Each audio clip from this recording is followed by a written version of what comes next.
I haven't read a lot of Stephen King's work. I'm getting there, but there have been a few things of his that have resonated with me. In 2017, Andy Muschietti's adaptation of King's It quickly became one of my favorite movies. Earlier in 2023, I read my second King novel, Pet Sematary. By the time I finished it, I had concluded that it was my favorite book. To my surprise, I'd be studying it for university just a few months later. In preparation for this video, I read it twice more. Listen, I have a 12-minute limit for this, so if anyone watching this on YouTube wants me to talk more about Pet Sematary, just let me know in the comments. I'm gonna have to condense this down for this video, but I'm obsessed with this book, so I could probably make a whole series about it, and I might actually. Yeah, that's a good story, a good walk. I'll take you up there sometime. Tell you the story, too.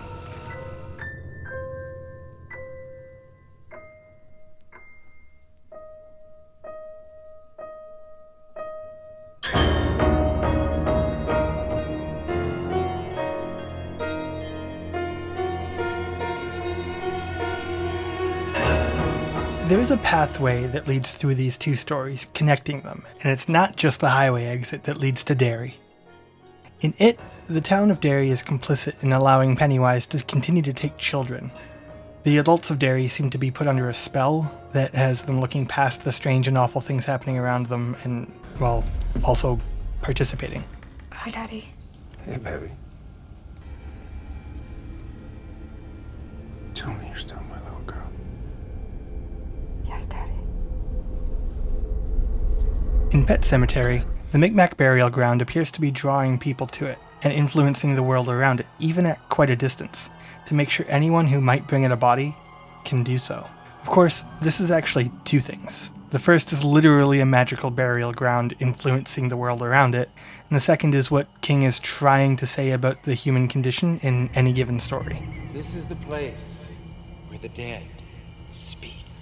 In Pet Sematary, he makes clear the things we know and the things we don't really know about the burial ground. And that speaks to the purpose of the burial ground.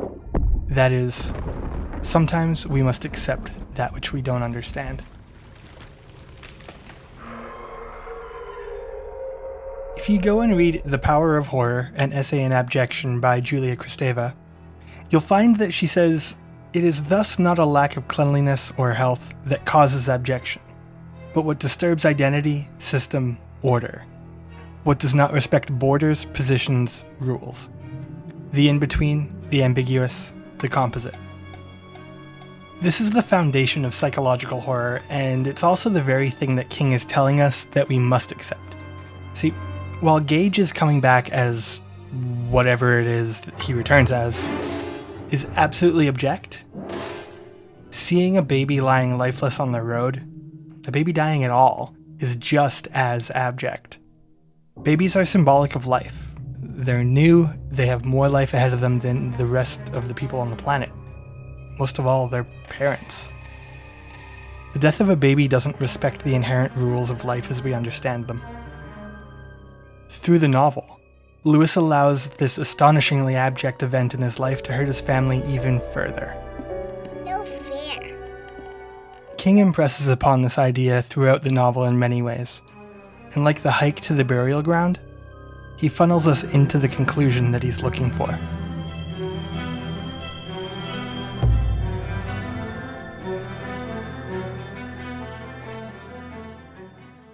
We learn in the first chapter that Lewis has taken out a 12-year mortgage and moved the family to Ludlow.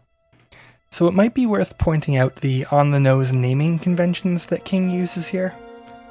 Mortgage is Latin for death pledge. So we start out with a mortgage on a house, then we wind up with a death pledge in the middle as Lewis is coerced into burying Church. And when taking the word literally, we get the ending. A dead Gage. If you didn't catch the meaning of the names at first, you're forgiven, but really, go back and give them another look. My favorite is Judson Crandall. Judson is a Hebrew name, a variation on Jordan, and it means to descend. Wait. That's not it though. This meaning is taken from the way the Jordan River leads, y'all, it leads to the Dead Sea. I don't think I need to remind you of the role that Judd played in all of this. Interestingly, though, Crandall means Valley of Cranes, and cranes are symbolic of good fortune. So let me know if you think there's anything to that. Let me take you down a path. Early in the book, Judd tells us that the path has no poison ivy or poison oak, while there's loads behind the schoolyard. He also mentions that the kids of Ludlow keep the path nice.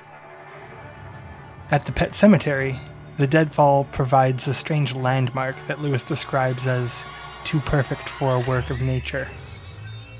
Later, Lewis notes how the thick underbrush is full of poison ivy and poison oak, and further in, there were thorns. He called it impenetrable.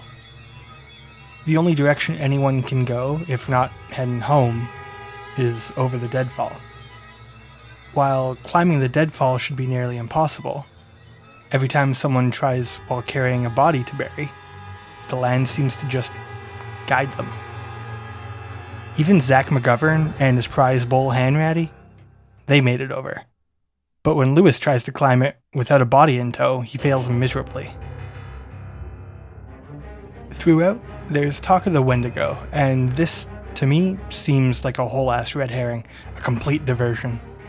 There's a few reasons that I think this. First, there are no indigenous voices in the story at all. It's all hearsay from decades gone by. It's all dumb white people trying to make sense of things they don't understand by saying, ooh, magic native stuff. Secondly, there's little actual Wendigo lore involved. The closest we get is Gage apparently eating part of Rachel. But if King were trying to impress the cannibalistic nature of these things returning from the dead, he would have had Church killing other cats, and Gage probably would have also eaten some of Judd given the opportunity, and it doesn't strike me as something that King was really pushing forward. And also, everything that's interpreted in the novel as the Wendigo is just Lewis's interpretation of the things that he doesn't understand going on around him. It's gotta be something, may as well be the Wendigo. We became human. Lewis notes that none of the foliage on the path past the deadfall is recognizable at all, alluding to the fact that it may not be of Earth. Nobody seems to enter the burying ground from any other side. There's a whole 360 degrees of space to come at it from, and people only ever enter over the deadfall. They need to be guided over the deadfall to get there, it seems. While Lewis is burying Gage, he questions whether anyone has seen the burial ground from the air, which personally I take as King saying no, nobody has, because they can't. This is probably not actually where they think they are. When the dead return, they know things. When telling the story of Timmy Baderman, Judd says that they know the truth, and the awful things they say are accurate. So why am I bringing all these little facts together?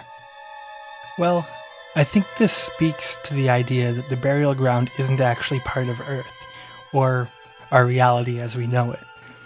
I don't have a solid idea of what it might be, but it could be some sort of purgatory or just a demonic realm of some sort. What it actually is kind of inconsequential, but what is important is what's being said with it. And it's telling us that these things that come back simply are not the people we buried. They're something else. They return seemingly with two goals. One, cause guilt and interpersonal problems, which should inevitably lead to the second one. Two, make sure more bodies are buried in the burial ground. Well, sometimes that is better. The person you put up there ain't the person that comes back. Even Church makes some attempts to get more bodies into the burial ground. This was the thing that really sold me on the intent of these things that return. When Rachel calls down for Lewis because Gage is choking, Church is sitting on his chest inches from his face and purring. That really strikes me as Church trying to get in the way of Lewis saving Gage so that Lewis will put Gage in the burial ground. Pet Sematary tells a story of desperate grief, something that, if you haven't experienced it yet, you will. It's something we're terrified of experiencing for the first time, or experiencing again. When we first learn of death, like Ellie early in the novel, we often go through a time of great distress, fearing the day that we'll lose our loved ones. This is something we all deal with. Pet Sematary tells us not to let our environment control us. Don't let yourself be led down that path. Take your time to grieve. Take your time to accept that which seems unreasonable. Otherwise, the damage that could come of your unwillingness to accept the most abject of horrors in your life could lead you down a path of greater horrors that you could never have imagined. The soil that you have left will never be enough to fill that hole that you've dug.